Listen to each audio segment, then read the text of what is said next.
Então, boa tarde a todos. Vamos iniciar aqui nossa aula do Pré-ENEM. Essa semana é a última que vocês estão se preparando. Espero que esteja tudo bem com vocês. E estamos aqui continuando com as nossas discussões dentro da geografia. Nós vamos trabalhar aqui com um pouco sobre reflexão sobre o Brasil, né? Nós vamos analisar as perspectivas, um pouco do processo de regionalização brasileira, que é muito interessante nós estarmos acompanhando. Eu sou a professora Francisca Inalda Oliveira Santos. Sou do IFMA Campus Codó, professora de Geografia, inclusive já tenho um material aí gravado para vocês assistirem, acho que você já deve ter assistido, e estou aqui aguardando as contribuições de vocês, embora vocês estejam nesse ritmo já de finalização mesmo do programa, né, de leitura e acompanhamento dessas nossas aulas, tá bom? Foi até, inclusive, um prazer estar participando, contribuindo também um pouco com essa preparação de vocês. Desejo tudo de bom para vocês. Vamos iniciar, então, aqui. A gente vai analisar dentro do Brasil, no aspecto brasileiro mesmo, alguns aspectos relacionados à economia, né? Principalmente a economia, e mais na frente a gente vai falar sobre regionalização brasileira, que é interessante a gente acompanhar um pouco dessa evolução.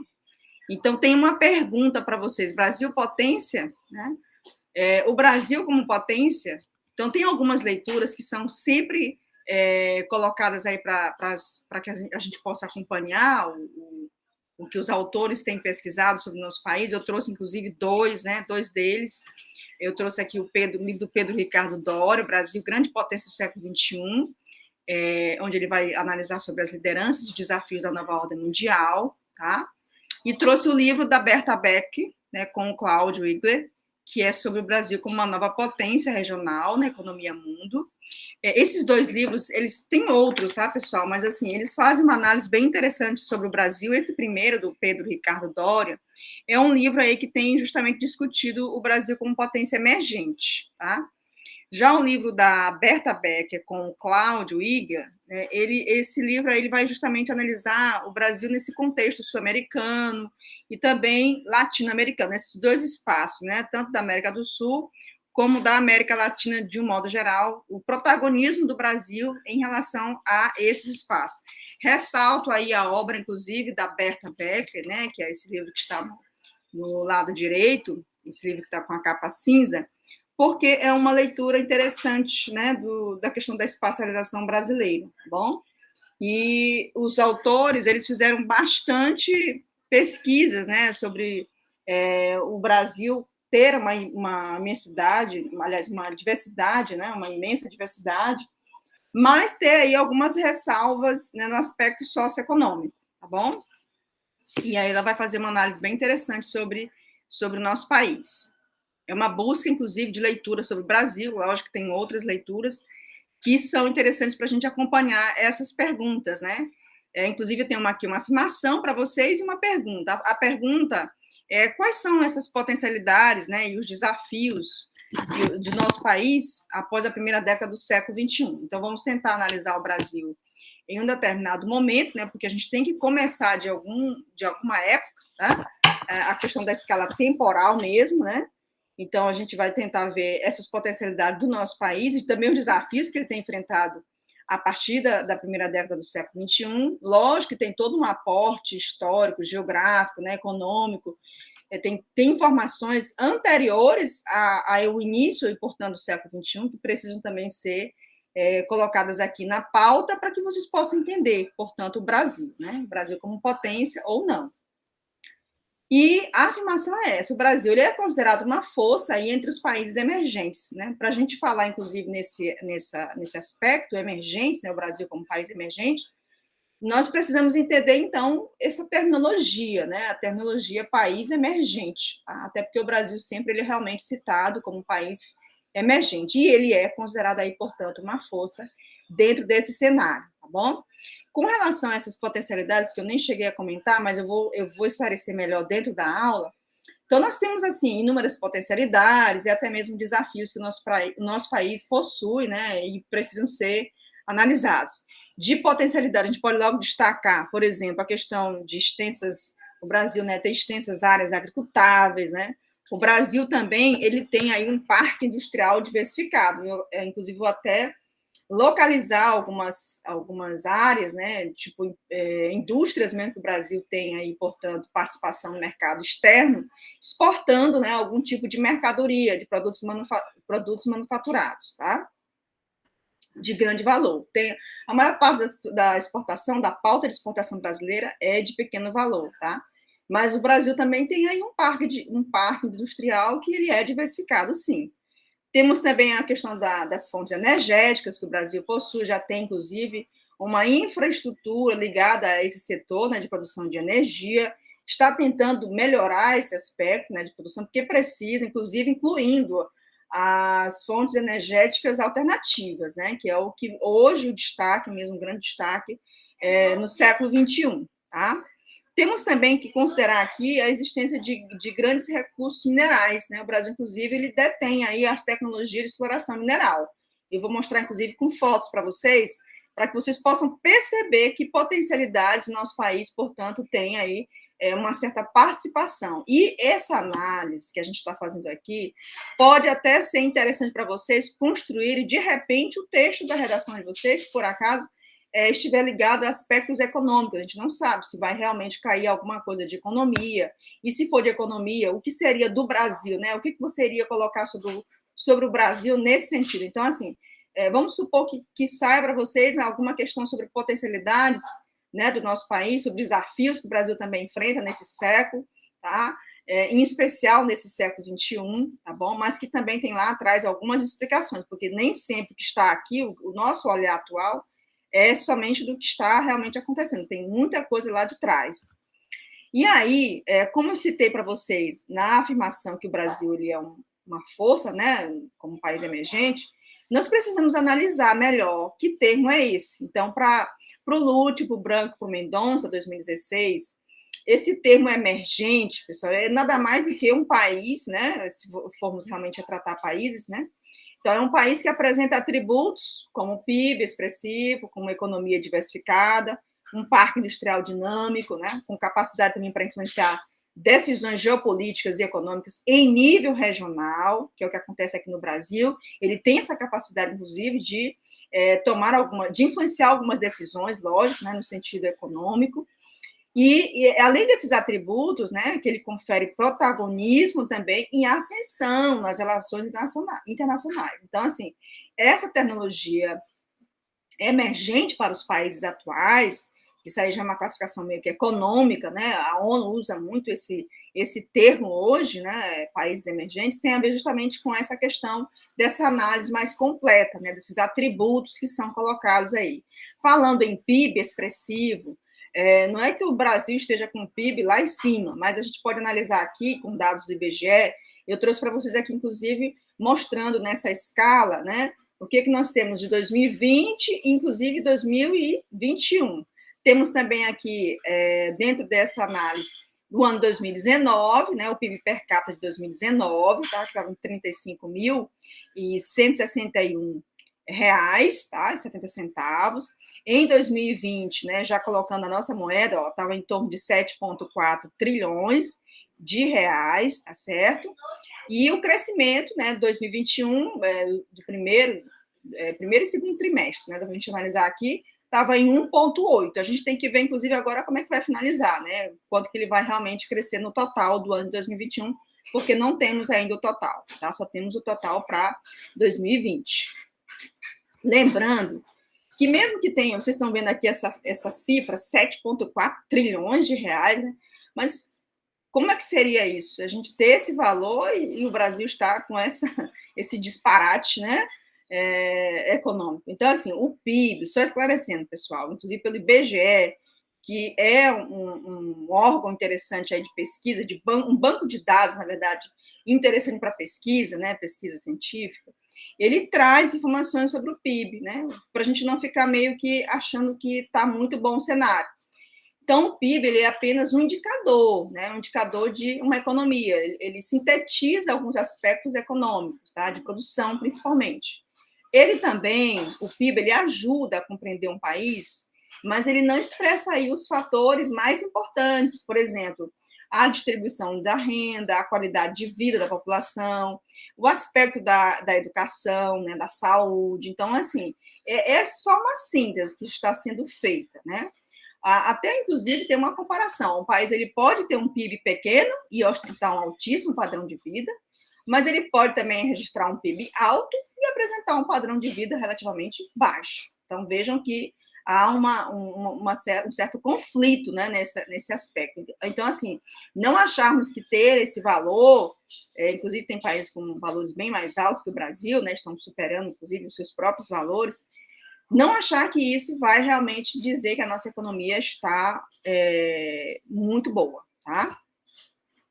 E aí eu trago para vocês, né, algumas explicações, né, sobre o nosso país e também sobre os principais países emergentes, no que tange a alguns aspectos, tá, pessoal? Principalmente no que se refere aqui a domínio de tecnologias, né, tecnologias avançadas. Eu estou mostrando para vocês aqui algumas imagens, que vocês estão percebendo, inclusive, são imagens que apontam para domínio de algumas áreas, né? O caso da medicina, da informática, da telecomunicações, da microeletrônica, da área químico-farmacêutica, né? Então, assim, vocês que estão acompanhando aí, vocês podem até estar imaginando assim, mas é o Brasil? Esse cenário é do Brasil, né? Então, o que a gente pode dizer? O Brasil, se a gente for considerar aí o domínio dessas tecnologias avançadas, né, precisa realmente ter esse domínio, nesses setores em especial, o que a gente pode dizer? Que é imprescindível, né, essas tecnologias, elas são imprescindíveis para atuar como protagonista, né, no contexto econômico global. Só que o Brasil, pessoal, ele está atrás de países que nos anos 60, né, tinham um nível de desenvolvimento socioeconômico até inferior ao brasileiro. Então, nessas áreas que vocês estão observando, o Brasil está perdendo lugar, já perdeu, inclusive, lugar para vários outros países que eram inferiores a ele nos anos 60. Aí eu vou citar um exemplo para vocês, né? A Coreia do Sul, tá? O Brasil está atrás desse país. E também está atrás de outros dois países emergentes, que é a China e a Índia. Então, nessas áreas aí que o Brasil deveria estar dominando, deveria estar um pouco à frente, porque ele saiu na frente, inclusive, nessa corrida industrial em relação aos demais países emergentes, o Brasil está atrás, tá certo? É o que a gente pode perceber aí. Outra coisa também que a gente precisa relacionar aqui, precisamos analisar, é a questão do papel hoje do Brasil, né, como exportador de mercadorias. Se termo commodities, não fiquem preocupados esse termo aparecer para vocês. Então, é só lembrar da palavra mercadoria. O significado dessa palavra commodity são justamente as mercadorias, que, para o nosso país em 2015, né, nessa DIT aí atual, em 2015, 60% das exportações do nosso país era justamente dessas mercadorias, dessas commodities, tá?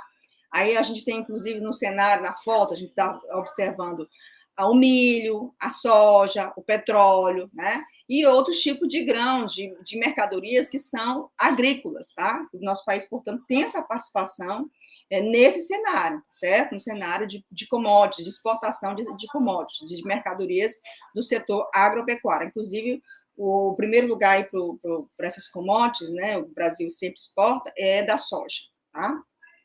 Aí eu trouxe para vocês, inclusive, para vocês analisarem, uma reportagem de 2020, né? Falando sobre essas exportações, né? O Brasil aí teve, inclusive, em 2020, recordes, né? Que vão do petróleo ao café, tá?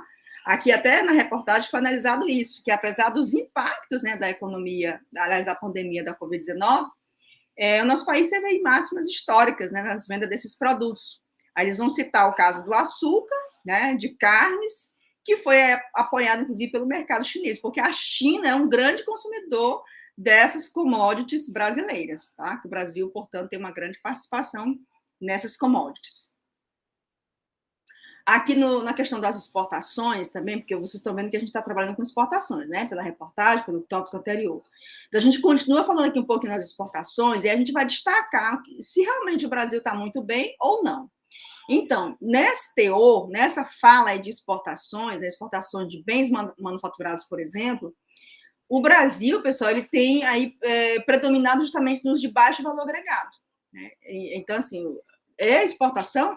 Mas não tem, assim, aqueles valores enormes como são analisados em outros grandes países, né? Países industrializados, países que estão com tecnologia de ponta.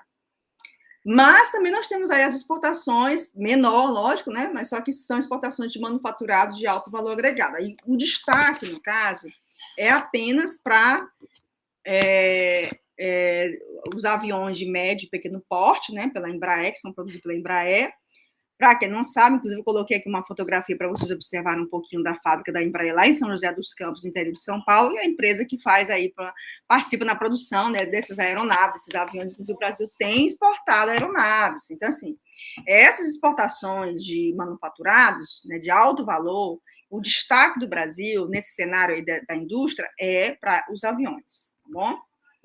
Mas tem outros domínios, né? Domínios tecnológicos, a gente pode analisar, inclusive, nas figuras, daqui para frente a gente vai ver bastante figuras.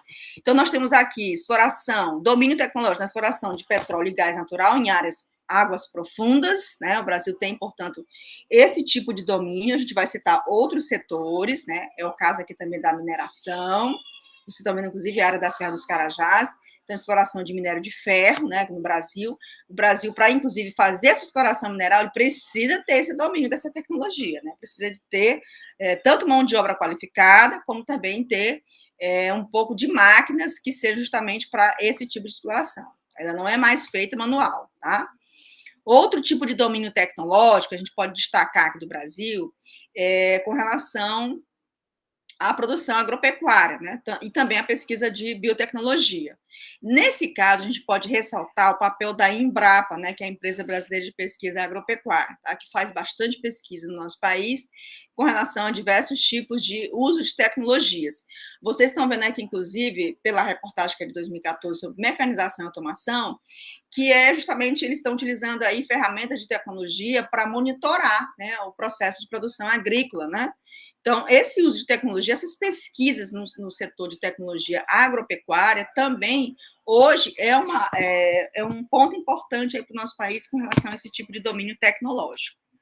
Temos aqui na produção de energia nuclear, no caso da energia nuclear, eu vou até ressaltar essas duas usinas, né, a usina de Angra dos Reis 1 e a Angra dos Reis 2. Por que eu não vou falar da terceira, né, da 3? Porque a terceira não foi concluída, tá? Você já tem mais de 30 anos, tá certo, pessoal? Mais de 30 anos para concluir a obra dessa usina e não foi concluída ainda. Um detalhe sobre a questão do domínio tecnológico, produção de energia nuclear, é a localização dessas usinas. Elas estão localizadas no litoral, isso justamente é no estado do Rio de Janeiro, né? E alguém pode até se perguntar, mas, professor Rinaldo, por que está para lá? Não está para cá, para o Nordeste, por exemplo, não está no Centro-Oeste, não está no Norte do país? Então, essa região, a região Sudeste e a região Sul, em especial, as duas regiões, né, mas em especial a Sudeste, ela é uma região com bastante fluxo de mercadorias, de capitais, tem bastante produção industrial, produção agrícola, então requer o uso de bastante energia. Por isso que a localização dessas usinas, né, usinas nucleares, que, inclusive, isso, para o percentual de produção de energia elétrica do país, é 3%, tá, pessoal? Somente 3%. Só a usina de Itaipu, ela já produz cerca de 15% da energia para a produção do nosso país. E essas duas usinas só produzem cerca de 3% da energia, tá? Mas isso é relevante para o processo de produção industrial que existe lá, na região sudeste. Por isso que estão justamente localizadas nessa região, no estado do Rio de Janeiro, próximo ao litoral, porque tem a questão do resfriamento das máquinas, que precisa resfriar, então usa muita água, né, nesse resfriamento, então essa localização deles aí é justamente dessas duas indústrias, justamente para facilitar também esse processo, tá bom?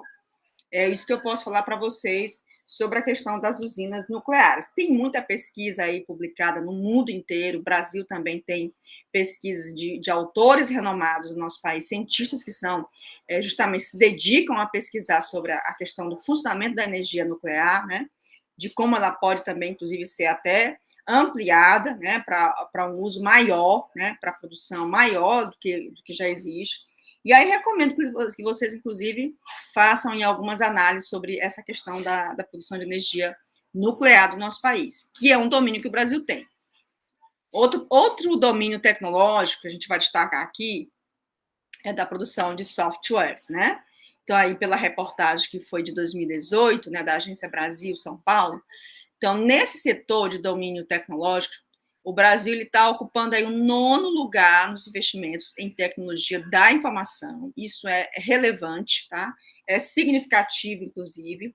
E o que eu posso dizer para vocês sobre essa questão do domínio tecnológico em produção de softwares é a gente fazer, inclusive, uma análise superficial, né, sobre as regiões, né? O que cada região tem produzido. Por exemplo, a região Sudeste, ela é a região mais importante para esse segmento, tá bom? Ela responde, inclusive, por 61,4% dessa produção. Aí a sequência é a região Sul, com 13%, Centro-Oeste, com 10,8%, o Nordeste, com 10,3% e o Norte, com 4,5%, tá bom? Então, assim, o que a gente pode destacar mesmo é não só no consumo, mas na produção. Poderíamos estar com um número até um pouco melhor, mas por enquanto é esse. Do total de empresas, vamos supor. Mas eu queria saber muito sobre a questão da projeção, né, dessa produção. Por exemplo, se eu quiser trabalhar nessa área, será que tem empresa? Quantas empresas funcionam com esse setor, né? Produção de softwares. Então, aqui no Brasil, ele tem cerca de 17 mil empresas, né, dedicadas ao desenvolvimento de produção, tá, e também distribuição de softwares, além também da prestação de serviço no mercado nacional. O país também, ele tem, desse total de 17 mil empresas, né, ele tem cerca de 5 mil empresas que atuam justamente no desenvolvimento e produção do software, né, cerca de 95%, portanto, que é classificado como micro e pequena empresa, tá? Então, essas empresas elas não são muito grandes, pessoal. A maior parte delas, quer dizer, 95%, quase 100%, né? 95% delas são empresas pequenas, são micro ou pequenas empresas, tá? Então, assim, ressaltar um pouco aí desse papel, né, desse cenário do Brasil também na questão do domínio tecnológico e até na produção de serviços, né? Agora sim, vamos passar para analisar aqui um pouco, né? Esse aspecto que a gente viu aqui do domínio tecnológico, a gente finalizou aqui, mas existem outros aspectos que podem ser analisados, mas a gente vai continuar porque nós temos que falar de países que também têm aí uma certa participação, o que eles investem, né? Se eles estão participando, por exemplo, em grupos, como o Brasil participa, no caso do BRICS, então como é que fica aí a questão dessa análise desses outros países? A gente vai começar vendo, então, o caso da Coreia do Sul. A Coreia do Sul é um país emergente, né, que tem investido maciçamente na educação, também tem investido aí no desenvolvimento de ciência e tecnologia, tá certo? Então, esse é o cenário da Coreia do Sul, e, portanto precisa ser ressaltado na nossa aula. Por quê? Porque estamos falando do Brasil nesse cenário atual de país emergente, lógico, com outro conjunto de países também que são emergentes, assim como ele, né? Então, começando aí com a Coreia do Sul, tá certo? Então, o que se pode destacar mesmo da Coreia do Sul é isso, esse aspecto de educação, investimento em educação.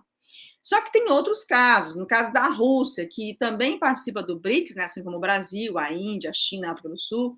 A Rússia tem um bom nível educacional. Olha só que destaque interessante, né? A gente vê, inclusive, tem algumas pessoas aqui do Brasil, alguns estudantes do Brasil, de graduação em especial, que procuram, inclusive, esse tipo de país, né? No caso, a Rússia é um dos países que é buscado para a graduação, tá, pessoal? Vamos ver também o caso aqui da China e da Índia, né, que tem um forte crescimento em termos de produtividade, também aí resultado dos investimentos que ela tem feito, né, então os dois têm feito, tanto em inovação como também em desenvolvimento tecnológico. E o que eu posso ressaltar aqui para vocês sobre essa questão aí de desenvolvimento tecnológico é que esses países, eles estimulam mesmo o processo de internacionalização das empresas, né, eles têm fomentado aí, auxiliado também a aquisição de empresas de setores estratégicos, tanto a China como a Índia, e eles têm também estimulado as exportações, né, com incentivos fiscais e empréstimos, tá? Principalmente a China, até porque, no caso da China, o nível de internacionalização das empresas é muito maior que o nível do Brasil, tá? Eles têm trabalhado muito com isso, com internacionalizar as empresas deles, tá? Agora, e o Brasil, como é que fica nesse cenário? Vamos ver, então, algumas características, né? Então, ele apresenta, assim, algumas vantagens em relação a um ou mais países do BRICS, não todos, mas a um ou mais. E nessas vantagens que o Brasil possui, que podem, inclusive, ser mais exploradas, né, do que outras, a gente tem isso aqui, ó, a questão da existência, né, de uma extensão de terras agricultáveis, a disponibilidade de água também, que é possível, inclusive, ser considerada uma vantagem, até porque tem países que têm pouquíssima água superficial ou água subterrânea, não é o caso do Brasil.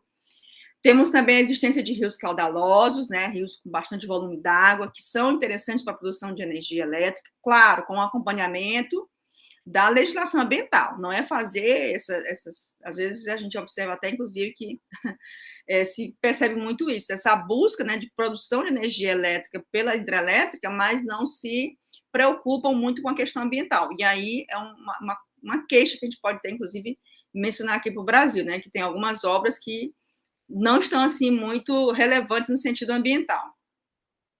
Outra grande vantagem que nós temos aqui, na verdade nós tínhamos, né, pessoal? Eu até coloquei aqui com perguntinhas para vocês, tá, entre parênteses, né, 2021, principalmente em 2021, é a questão da inexistência de conflitos étnicos, tá? Isso aqui, no caso, era colocado como uma vantagem no nosso país, também os religiosos, mas aí, no caso dos étnicos, em especial, eu vou deixar as interrogações para vocês, sim, para vocês começarem a pensar um pouco nessa questão aí também, até porque estamos vendo algumas situações que não são muito interessantes para o nosso país, já está, inclusive, fora do país as denúncias, né, sobre conflitos étnicos, que precisam, portanto, ter essa ressalva, tá?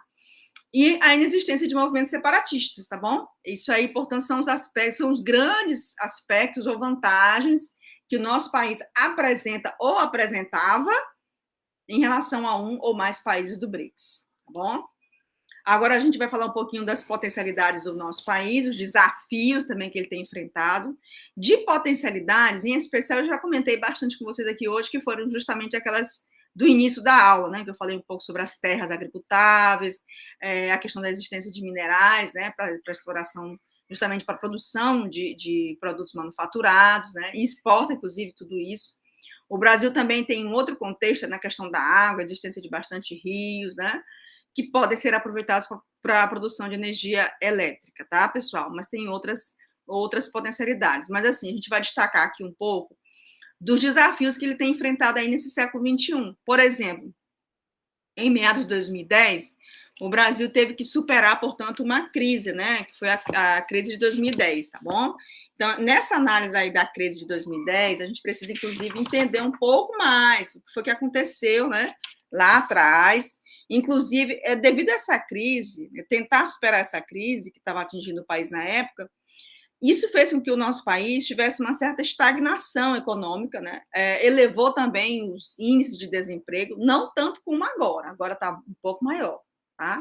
O índice de desemprego do nosso país em comparação com 2010.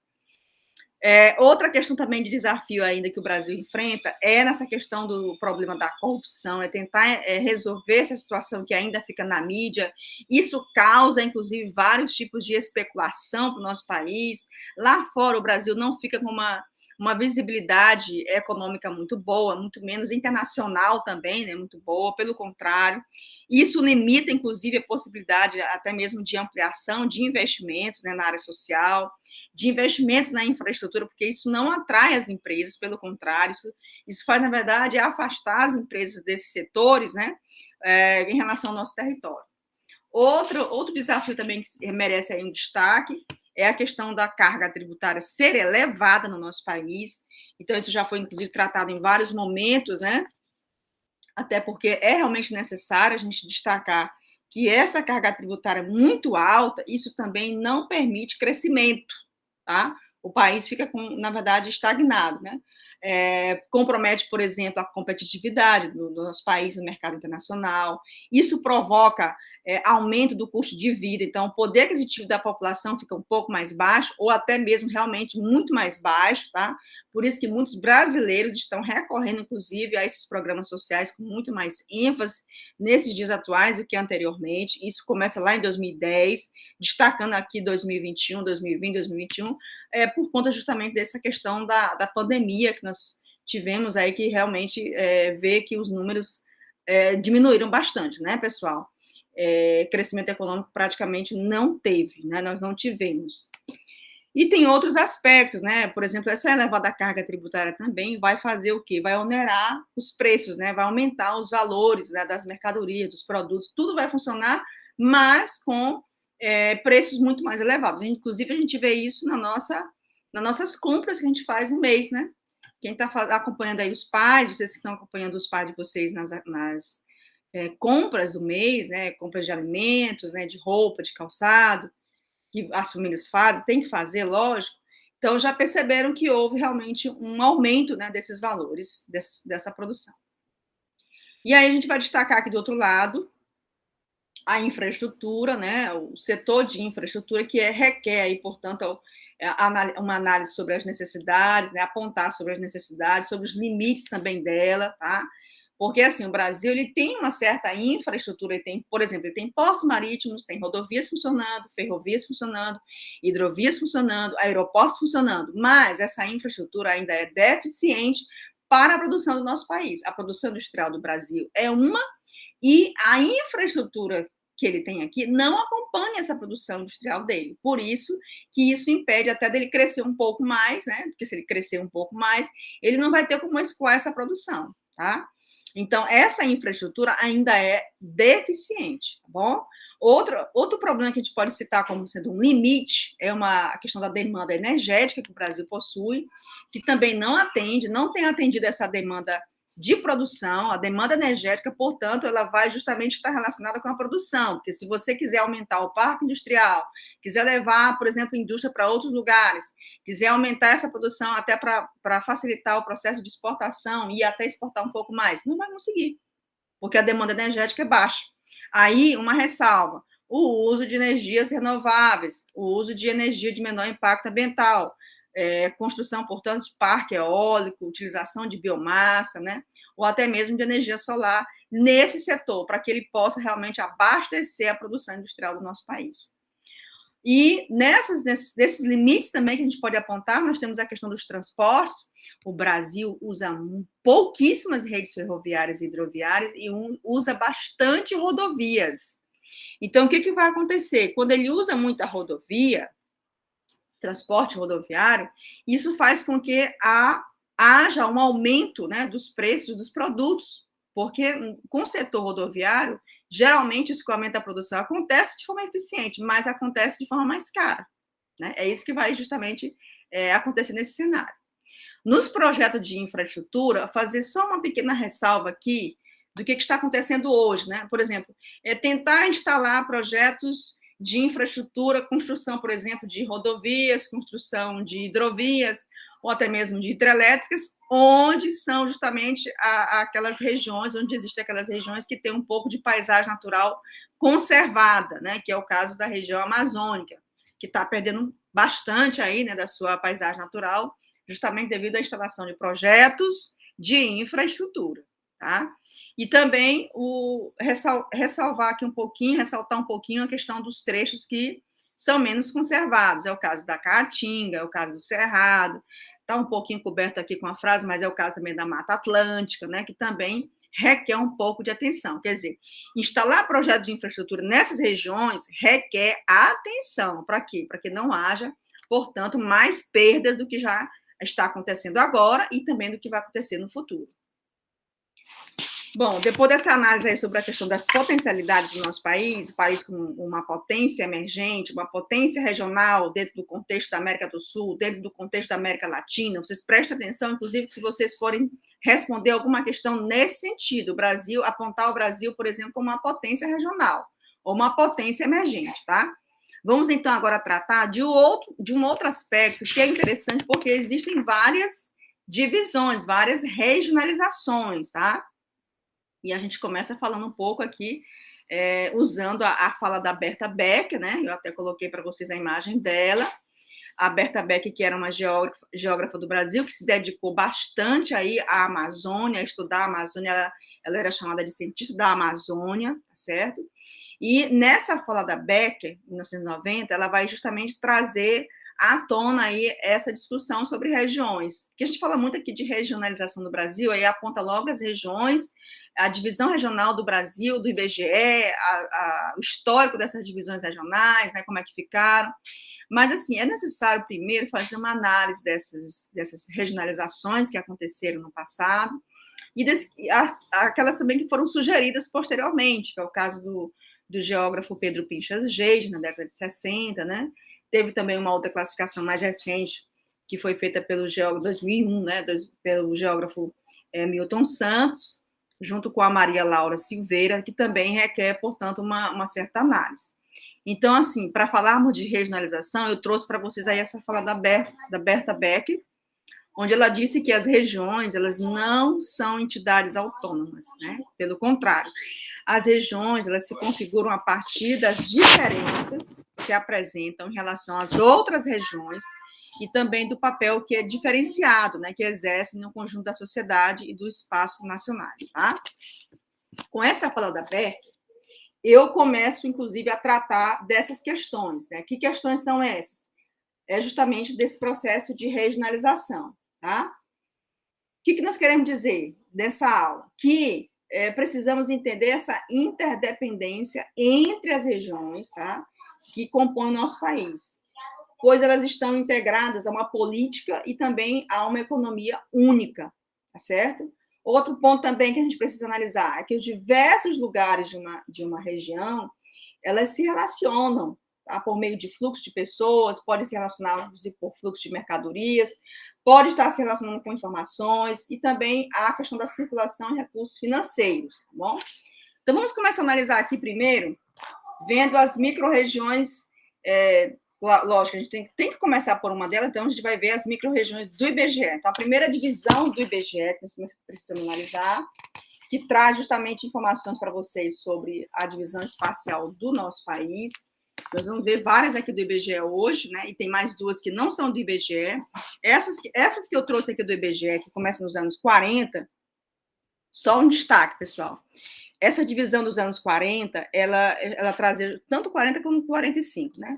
Ela trazia, inclusive, informações baseadas em critérios fisiográficos. O que é isso, né? Então, eles estavam preocupados na época com a questão da divisão, fazer uma divisão territorial do Brasil, mas utilizando aí alguns aspectos das formas de relevo, né? Estava tentando analisar também a questão de aspectos do ambiente natural, tá? Por isso que ficou nessa configuração que vocês estão vendo. Lembrando que a divisão era essa: norte, nordeste, centro, este e sul. Observem que nessa divisão regional dos anos 40, né, o estado de Minas Gerais, né, estava aqui na região centro, por exemplo, no norte estava o Maranhão, incluindo o Maranhão e o Piauí, tá? Não tinha aqueles outros estados, Amapá, Roraima, não tinha, Rondônia também não tinha. O Nordeste era bem menor, começava no Ceará. Então, assim, essa classificação aqui, pessoal, dos anos 40, ela vai justamente se basear nesses critérios. Aí, o que vai acontecer? Em 45, ela foi revisada, né? A gente pode até ver aqui que aumentaram, inclusive, colocaram aqui os territórios, território do Acre, território do Guaporé, território de Ponta Porã, território do Iguaçu, território do Amapá, território do Rio Branco. Estou destacando os territórios que aparecem aqui para vocês, tá? Olhem também que a divisão aparece aqui os termos, né? Norte, a região, né? Norte, aí nós temos Nordeste Ocidental e Nordeste Oriental. Leste setentrional e leste meridional. Aí Centro-Oeste e o Sul. Então vejam que realmente está bem diferente. Aí depois o que vai acontecer? Nesse outro, que é uma outra revisão que foi feita nos anos 60, eles vão retirar os territórios tanto do Iguaçu como o território de Ponta Porã, eles foram, portanto, extintos em 46, né? E em 56, o território de Guaporé, tá certo? Ele passou a ser chamado território de Rondônia. Vejam que aqui está Guaporé, na de 45, e na de 60 está Rondônia, tá certo? Então, essa foi uma alteração que foi feita aí nessa classificação, nessa divisão regional do IBGE. Agora, eu vou mostrar para vocês a mais atual, né, de 2010, as macro-regiões. Aqui, pessoal, é bem diferente das outras classificações regionais do IBGE, até porque foi revisada, né, tem bastante informações, inclusive, mais precisas, mais atualizadas, e que a gente pode ver aqui nas macro-regiões, a norte, a centro-oeste, a nordeste, a sudeste e a sul. Bom, aqui o IBGE ele vai trabalhar com aspectos econômicos, né, inclusive eles vão retirar um pouco nessa classificação, nessa divisão regional, aqueles critérios fisiográficos naturais. Eles vão trabalhar, portanto, com outros aspectos. Por isso que aqui, por exemplo, ó, o Tocantins ficou em qual? No norte, né? Então, observando um pouco do aspecto econômico do Tocantins, vai ficar para o norte, segundo a visão do IBGE, né? E outros estados, como, por exemplo, o estado do Maranhão, do Piauí, que naquela outra divisão regional estava ainda na região norte, na primeira, né? Passa realmente a se configurar aqui no Nordeste, tá? Agora a gente vai ver uma outra classificação regional, essa aqui é a mais atual do IBGE, tá? Que ela é diferente de todas essas que vocês já viram. Eu não sei se vocês conhecem essa, que é a classificação chamada Complexos Regionais. Ela foi criada pelo geógrafo Pedro Pinchas Geis, eu até coloquei para vocês a foto dele aí, em 67. Essa classificação ela é bem diferente da classificação de todas do IBGE, inclusive dessa atual do IBGE, tá? Porque aqui, o que vai acontecer? Esse geógrafo ele vai usar os critérios socioeconômicos, tá bom? Ele não vai usar os critérios que o IBGE utilizava e nem que depois ele foi revisando, tá bom?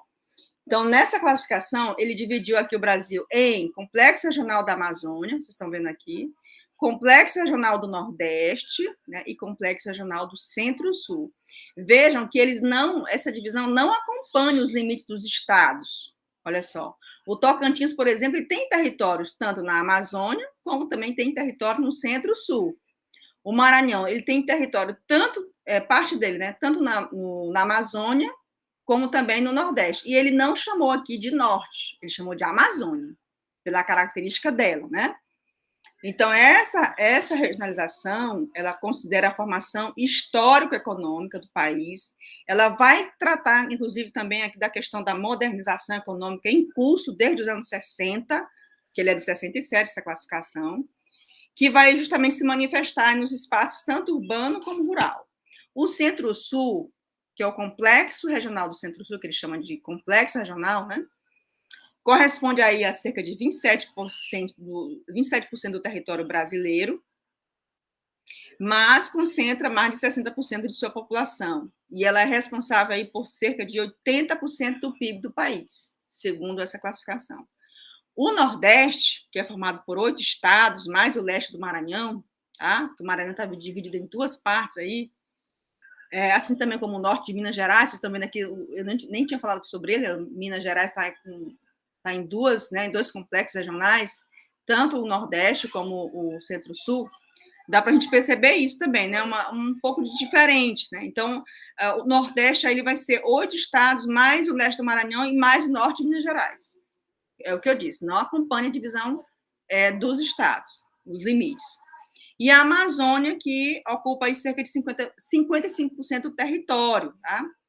Nacional, onde vive aí pouco menos de 10% da população do país, certo? Então, essa é uma divisão diferente das outras divisões regionais que eu apresentei para vocês anteriormente, que são as divisões do IBGE, feita pelo próprio IBGE. Mas tem outra. Essa aqui vai ser a última que eu vou falar hoje, até porque senão vai ficar muito cheio para vocês. E essa aula aqui é a aula que vocês têm que realmente lembrar, né, pessoal? Porque, de repente, até cai alguma questão, que eu espero que sejam justamente os pontos que eu estou comentando, para vocês aproveitarem. Né? Se não tiver nada, não tem problema. Isso vai servir para vocês, inclusive, mais tarde, em uma outra ocasião, talvez em vestibulares, porque tem gente que vai fazer vestibular ainda, né? Não é só o Enem, tem também o vestibular. Então, nessa aqui, chamada 4 Brasis, então, essa é uma classificação do geógrafo Milton Santos e sua equipe, né? Ele fez com uma parceria com a professora Maria Laura Silveira, eu coloquei a foto dos dois, para vocês poderem até lembrar. 4 Brasis, então, Milton Santos com Maria Laura, tá? Eles colocaram essa classificação aqui, pessoal, levando em conta outros critérios, tá? E eu vou até citar para vocês aqui o nome das regiões, porque não tem aqui o nome delas, né? Mas está na legenda. Então, quem aparece aqui? A Amazônia. Aí depois nós temos, né? Desse lado aqui nós temos em laranja. O meu livro está em outra cor, mas o do slide está de outra cor, né? Então, é Nordeste, tá bom? Aí vocês têm o Centro-Oeste, que inclui o Tocantins. Ele não tira o Tocantins do Centro-Oeste, ele deixa o Tocantins no Centro-Oeste, tá certo? Então, é Mato Grosso, Tocantins, Goiás e o Mato Grosso do Sul, tá certo? Aí vem a outra região chamada de concentrada, essa que está com a cor rosa, que vai desde Minas Gerais até Rio Grande do Sul, é chamada de concentrada para ele, tá? Para esses dois autores. Então, essa divisão regional, só para a gente fechar a aula de hoje, É uma divisão chamada Quatro Brasis, tá bom? E essa divisão, ela é bem diferente do IBGE também, porque ela não está aí observando as classificações que o IBGE já fez, né? Ela vai observar, inclusive, outros critérios, quantidade de recursos tecnológicos. Lembrando que o geógrafo Milton Santos, assim como a Maria Laura, mas em especial o Milton Santos, tá, pessoal? Ele que trabalhou aí com essa questão do conceito de revolução, né, meio técnico, científico, informacional. Então, ele vai muito por essa onda, né, analisar aí a questão dos recursos tecnológicos avançados que essas regiões possuem. Por exemplo, rede de telecomunicações, rede de energia, equipamentos de informática. Vai analisar também, para produzir essa divisão, ele analisou, junto com a Maria Laura, o volume de atividades econômicas modernas dessas áreas, né? Por exemplo, áreas financeiras, bancos, bolsa de valores, corretoras, e também a questão da situação da agropecuária, porque tem uma região aqui, em especial o centro-oeste, um pouco do sul, né? Que é justamente com o domínio da agropecuária com mecanização, né? E até integrada com a indústria. Então, o que ele chama aqui de Amazônia, Centro-Oeste, Nordeste, tá certo? São justamente as regiões dos quatro Brasis, que ele chama de quatro Brasis, tá certo? Então, nessas classificações que a gente viu aqui, tendo como base a primeira classificação que nós vimos, que foi a do IBGE, dos anos 40, vocês viram aqui que teve bastante alteração. Eu espero que vocês tenham entendido que essas divisões, essas regionalizações do nosso país, do espaço, elas foram justamente atendendo às demandas que foram acontecendo, as explicações, os estudos, né? Muitos geógrafos, inclusive os que estão no IBGE também, que a maioria são geógrafos, então eles foram analisar alguns aspectos, alguns critérios, em alguns momentos critérios ambientais, naturais, fisiográficos, o relevo.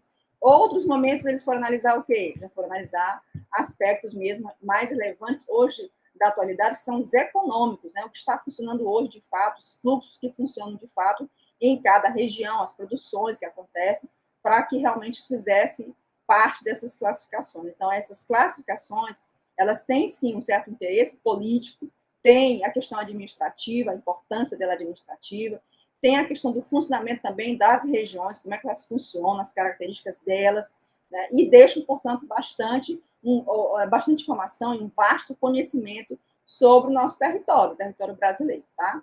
Eu fecho a minha aula, portanto, com a classificação do IBGE e aqui ressaltando um pouco das minhas referências, e espero que vocês tenham entendido essa temática, né, sobre o Brasil. Foi só um resumo bem rápido, que para vocês também não cansarem muito e até assistir outras aulas que estão vindo aí pela frente, né? Tem quinta, sexta, né? E para vocês assistirem. Então, foi um prazer estar com vocês em 2021, aqui no Pré-ENEM. Muito obrigada aí pelo convite, o pessoal Luiz fez o convite, eu aceitei. E, lógico, vou continuar com vocês, tá? Então, tchau, tchau para todos.